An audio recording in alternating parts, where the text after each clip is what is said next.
It was a quiet night at Willow's Gas and Go, the kind of night where the only sounds were the soft hum of fluorescent lights and the occasional hushed conversation between the regulars. I leaned against the counter, my fingers drumming idly as I stared out at the dimly lit parking lot. That's when he walked in, a man dressed in a tattered coat, his face obscured by the hood he wore. He moved with a slow, deliberate gait, as if every step was a chore. My instincts screamed at me to be cautious, but I had a job to do. "Evan in," I greeted him, trying to sound friendly despite the unease that prickled at the back of my neck. He didn't respond, merely continued to shuffle toward the back of the store, where the rows of snacks and sodas were. I watched him for a moment, then returned to my magazine, figuring he was just another weary traveler passing through.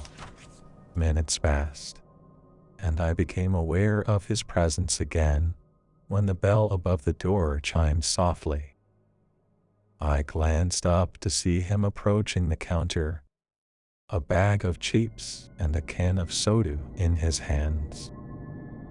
He placed them on the counter and dug into the pockets of his coat, producing a handful of crumpled bills.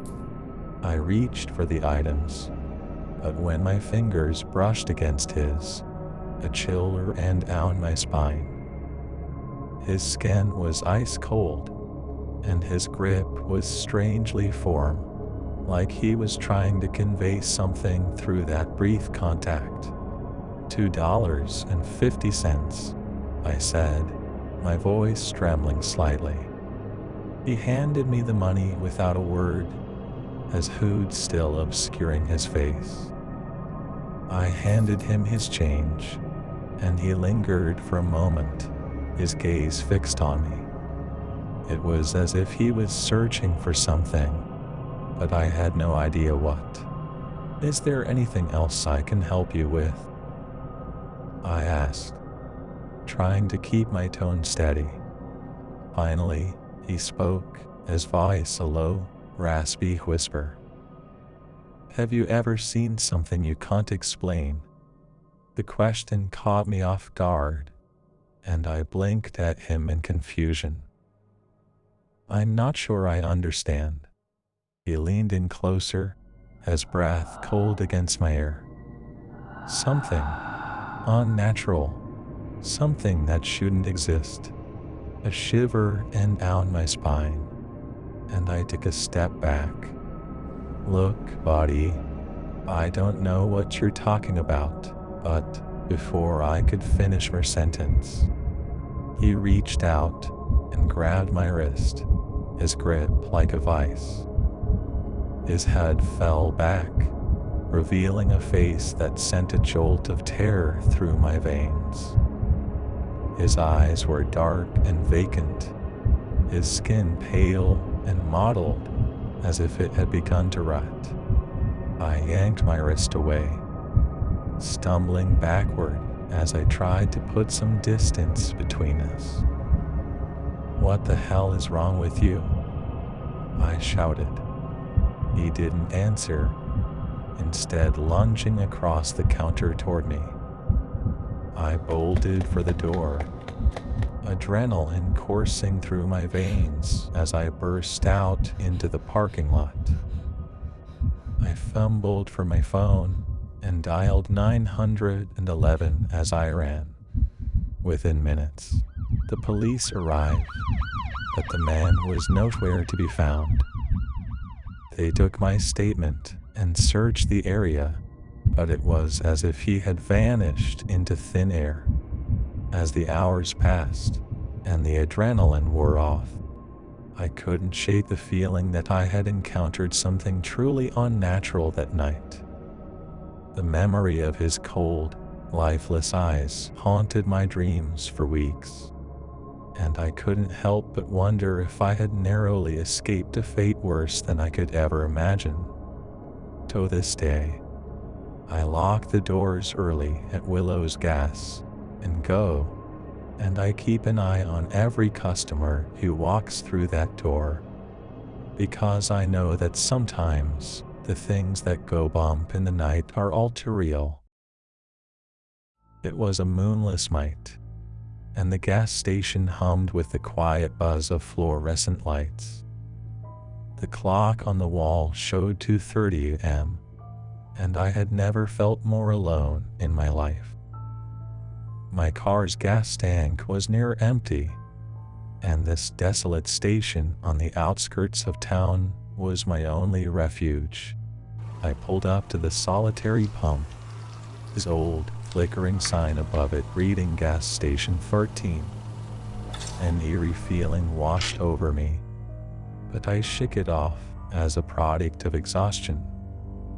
The road had been long, and my weary eyes craved rest. As I stepped out of my car, the cold wind whispered through the barren trees, and I shivered despite my heavy coat. The air smelled of damp earth and gasoline, an oddly comforting scent. I pushed the nozzle into the tank and let out a tired sigh. That's when I heard it, a soft, haunting melody drifting on the wind. It was a music box tune, distant yet unmistakable. I turned to look around, my heart pounding in my chest, but there was no one in sight. The gas station appeared deserted, and the town beyond was silent. I dismissed it as a trick of the wind and focused on my task, my hand trembling as I tried to steady the nozzle. But the melody persisted, growing louder and more melancholic with each passing second. It was as if it was drawing nearer, creeping toward me from the shadows.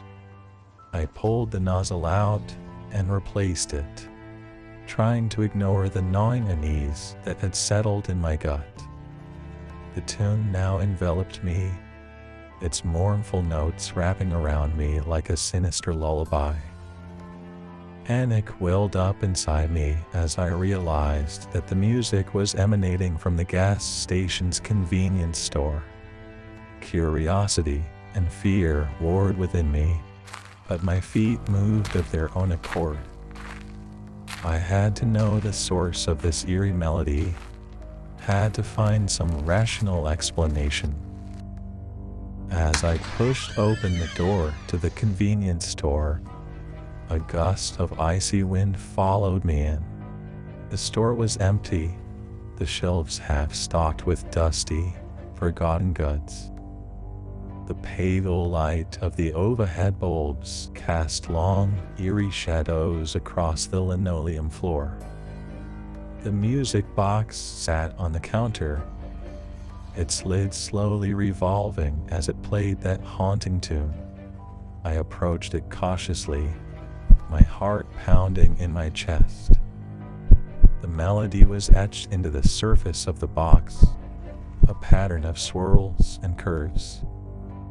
I reached out and touched it, my fingers tracing the intricate design. That's when I saw a reflection in the glass. A figure stood behind me, its silhouette twisted and grotesque. I spun around, my breath catching in my throat, but there was no one there, just an empty store, the wind howling through the open door. I was alone, or so I thought. The music box continued to play, its tune growing louder and more frantic. It was as if it was warning me, urging me to leave this place. I stumbled back, the box slipping from my grasp and shattering on the floor.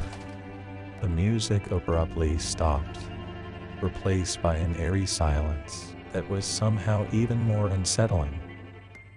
I turned and fled from the store, the cold wind biting at my heels as I sprinted to my car. I jumped inside and slammed the door shut, my heart racing. As I sped away from gas station 13, the melody echoed in my mind, a haunting reminder of the inexplicable terror I had experienced. I never looked back, never returned to that forsaken place. But to this day, I can't shake the feeling that something malevolent lurked in the shadows, something that should never have been disturbed. The sun was beginning its descent on a desolate stretch of highway, casting long shadows that seemed to stretch out forever. John's old pickup truck rumbled along, the gas gauge teetering dangerously close to empty. He'd pushed it too far this time, ignoring the warnings of friends and family to fill up before leaving town. As he drove further into the heart of nowhere, his anxiety grew. The barren landscape offered no solace, no signs of life or civilization. It was as if the world had forgotten this desolate road, and now it was John's turn to be forgotten. Miles passed with no sign of a gas station, and the situation became increasingly dire. The engine spittered, and the truck finally ground to a halt. John's heart sank as he realized he was stranded, miles from help, with no cell signal, and only a rapidly fading hope. Frustration turned to desperation as he stepped out of the truck, surveying the empty road. There wasn't another soul in sight, and the oppressive silence was deafening. John decided to start walking, hoping to find a gas station or a kind stranger who might be able to help. As he trudged along, the sky darkened, and the air grew colder.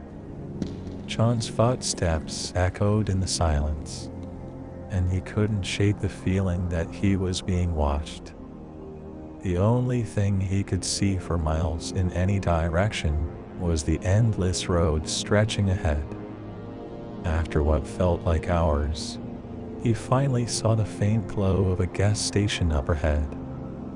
Relief washed over him as he quickened his pace, but as he got closer, he realized something was horribly wrong.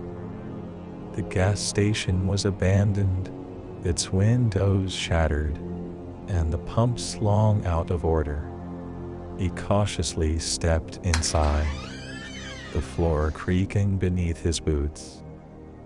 The interior was in shambles, as if a violent struggle had taken place. Broken glass and overturned shelves littered the floor, and a strange, metallic scent hung in the air. John's unease deepened when he noticed the blood stains smeared across the floor, leading toward the back of the building. He followed the trail, his heart pounding in his chest, until he reached a room at the rear of the gas station. The sight that greeted him was a nightmare. The room was filled with dismembered mannequins, their plastic limbs scattered haphazardly on the floor. Amid the grotesque scene, a bloodied, lifeless body lay sprawled out, a gruesome parody of the mannequins surrounding it. Fear clenched at John's throat as he backed away, tripping over a fallen mannequin. He scrambled to his feet, his eyes darting around the room, searching for an escape. That's when he heard the faint sound of footsteps approaching from behind. He spun around to see a figure lurking in the shadows, its face obscured by a hood.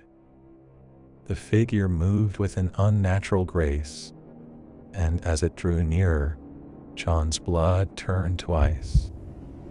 In its hand, it held a gleaming knife, Panic surged through John as he stumbled backward, his mind racing for a way out. He turned and sprinted back through the gas station, the figure in pursuit. The broken glass and shattered shelves seemed to blur around him as he ran. Desperation drove him back outside, where the darkness of the night surrounded him. John's truck was a distant speck on the horizon, and he knew he had to reach it. He ran, gasping for breath, each footstep echoing in the eerie silence. As he neared the truck, he fumbled for the keys in his pocket. When he finally reached it, surprisingly, the engine was running. John threw the truck into gear, not daring to look back as he sped away from the nightmare behind him. Hours later, he reached a small town and finally contacted the police. They returned to the gas station, but the figure was gone, leaving only the dismembered mannequins and a gruesome mystery behind. John survived that night, but the scars of his harrowing encounter would haunt him for the rest of his life. When he left the car, the tank was completely empty. Why was it running when he came back? What do you think? Let me know in the comments if you are scared now. Leave a like and subscribe. For more, click on one of these videos. Thank you.